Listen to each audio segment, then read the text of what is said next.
They show up uninvited. They shake your whole body. And they can travel up to 160 kilometers an hour. When you sneeze, all the muscles in your body react. From your eyelids, right down to your sphincter. Do you hate sneezing in awkward situations? Are you scared of spreading germs? Well, what would happen if you held in all your sneezes?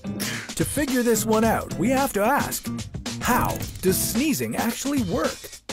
And what would happen to us if we did hold in our sneezes? This is What If, and here's what would happen. Excuse me. This is What If, and here's what would happen if you held in all your sneezes.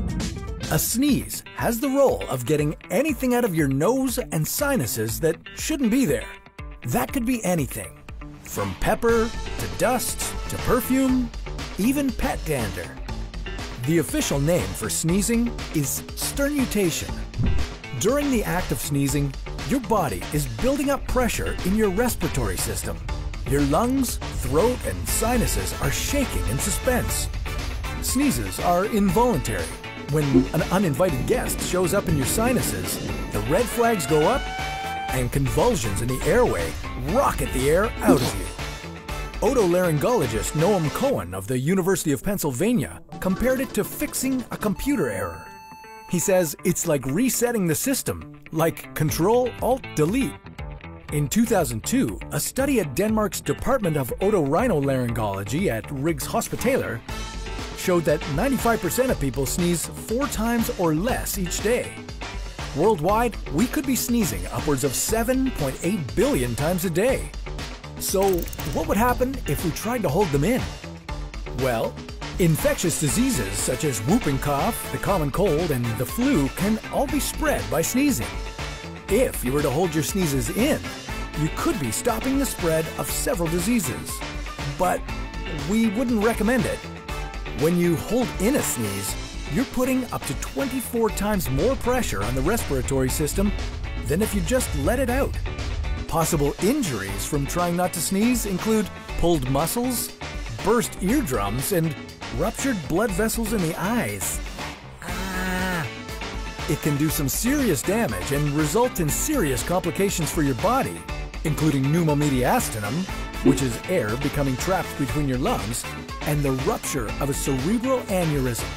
Cases have also been reported of a held-in sneeze causing globs of infected mucus to be slammed through the eustachian tube and into the middle ear, bringing an infection along with it for the ride. Maybe you should just let that sneeze out. In 2018, a man in Britain was admitted to hospital after he attempted to stifle a sneeze. The attempt resulted in rupturing the back of his throat. He also managed to tear his pharynx, which is what connects your mouth and nasal cavity to your esophagus. Doctors found that air from the man's lungs had managed to bubble into his deep tissue and chest muscles. Once there, it had no way to get out again.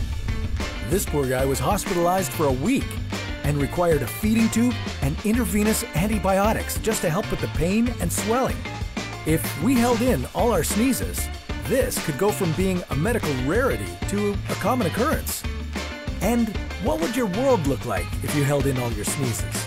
Well, the phrase "bless you" would rarely be uttered outside of a church.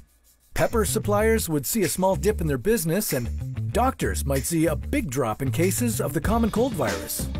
However, they'd see a lot more patients with beet red eyes from their blood vessels bursting.